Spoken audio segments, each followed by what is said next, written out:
Several years ago, probably 10 years, I was still a student and was looking for a place to do my internship, which was a 6 month internship in my home country, which is Nigeria.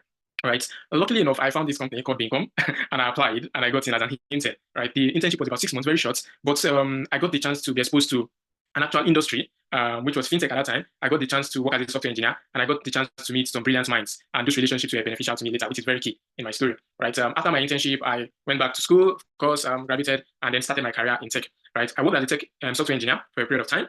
After which I transitioned into product management, which is much more business-like, right? I worked for a couple of years. After spending time working in some of the leading companies in Nigeria, I realized that I think it was time to be globally attractive. I've seen some of my other friends and colleagues, they were doing amazing things on the global scale with the same set of skill I had. But I found that there was actually a gap. There was a gap between the experience I had. There was a gap between how I presented that experience and my aspirations. So good enough, at that point in time, I got to know about the Global Tech Program by Bincom again, and I joined the program. I joined the program and I was added to a team, right? I was added to a team as a product manager, and I started participating in daily functions, daily stand-ups, contributing to the team, and also learning. One thing about the program was I was able to do the program in the evenings, right? So I think I chose a time that fell to the evening time. So I was able to keep my day job while also contributing to the program and learning on it. And I also had to allocate, I think, about 10 to 20 hours every week for the program, right? So the team I joined was a product team. We were trying to be the product. I was functioning as the product manager and contributing. At that same time, I heard about the Bincom Labs program. Okay, Bincom Labs program is a 3 to 6 month program where the goal, the objective is to build a startup with a small team, right? I joined the Bincom Labs program, which we came up with an objective. I had to assemble a team, right? And some of these team members were from the Bincom community, right? After assembling this team, we came up with an objective on a product that I wanted to build. Okay, good enough. I had my coach, which was Sabadi, and I shared some of these objectives with him, gave him progress at every stage of the journey, right? We started working on this idea, which was interesting. However, some of the group members started falling away and just losing interest. Well, after about 6 months, we were able to push the idea to a very good stage. We started building the products. However, the main objective of the of building a startup and a product in the Bincom Lab program was not reached. But there were some things that came out of that program for me that ended up being very instrumental to my journey. Firstly, in the program, I was assigned a mentor, right, who was also a senior product manager in the industry, who, when I came to the UK, was very instrumental in helping me settle also, right? So I was able to build very key relationships. Secondly, during the program, one of the requirements for the Bincom Lab program was that I had to work with my team to come up with a pitch deck for the product we were building, right? And that was the first time I actually wrote or came up with a pitch deck. And pitch deck was this kind of thing we used to hear on the news. Someone did a pitch deck, they got funding. So it was like this big deal and all that. But good enough, with the guidance of the team, with collaborating with other team members, I was able to come up with a pitch deck, which we presented to coaches and some of the other senior product managers, and they approved.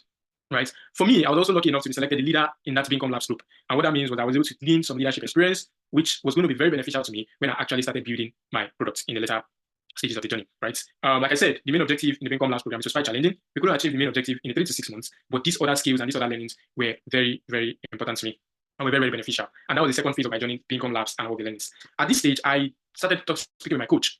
And we decided that it was time to explore some other options that would make me a global tech talent. Right? We went through the options, looked at my strength, look at the skill set I brought, and also look at my long-term aspirations. And I decided, working with my coach, to settle on the founder route. Right. The first step in that stage was to actually review my resume, if I can recall correctly. So we had to review my resume. I had to update it. I also had to come up with a pitch deck, and that was important at this stage because one of the criteria for this was to come up with an innovative idea. So at this stage, I was working alone on the pitch deck, so I was able to come up with a pitch deck much more easily because this was my second time. So the Bincom Labs program had been very, very, very beneficial to me. After coming up with the pitch deck, shared it with my coach and some other mentors, got feedback, refined it, and then came up with the last, which was the business plan, which was one of the criteria I recall. I've never written a business plan before. I'm more of a product and technical guy, but with guidance from the team, a lot of feedback, took some time, I was able to come up with a business plan. The good thing about that is that because I did that, I spent a lot of time, invested a lot of time in that. It gave me a deeper understanding of my products in terms of the risks, in terms of where we're going, the long-term objective, and in terms of possible questions that I was going to be asked about these products when I was presenting it. So coming up with a business plan, working with people and coaches was very key.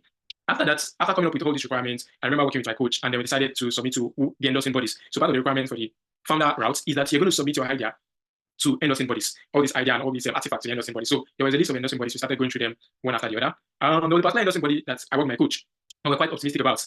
After submitting the pitch deck and everything to the endorsing body, unfortunately, they rejected the idea and the product idea, and came back with the rejection letter, and they also stated the reason for the rejection.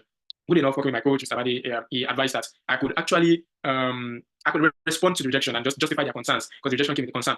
And I just basically came up with a justification telling the endorsing body, I understand your concerns, and I've managed your concerns and your risks in this area of the business. I submitted the idea to the endorsing body, and this time around, they actually accepted and endorsed the business. Right. After that, that was good news and a very key milestone. I had to, of course, apply for my visa Nigeria. This took a couple of weeks, and then I had to process my traveling actually. And then I arrived in the United Kingdom. arriving in the United Kingdom as a global tech talent, very key milestone. However, even when I arrived, I found out that there were still some other things I required to settle. And this is where community became important to me again, because I had to modify my CV to align with the United Kingdom, the formats that employers require for the United Kingdom, which is one of the things Mr. spoke of earlier, right? I had to modify my CV, I had to narrow down the companies, and I had to also think about how to gain UK work experience. Good enough, I had my mentor who I'd worked with previously with me, where I could reach out for guidance. I was also working with my coach during periodic one-on-one session and updating them.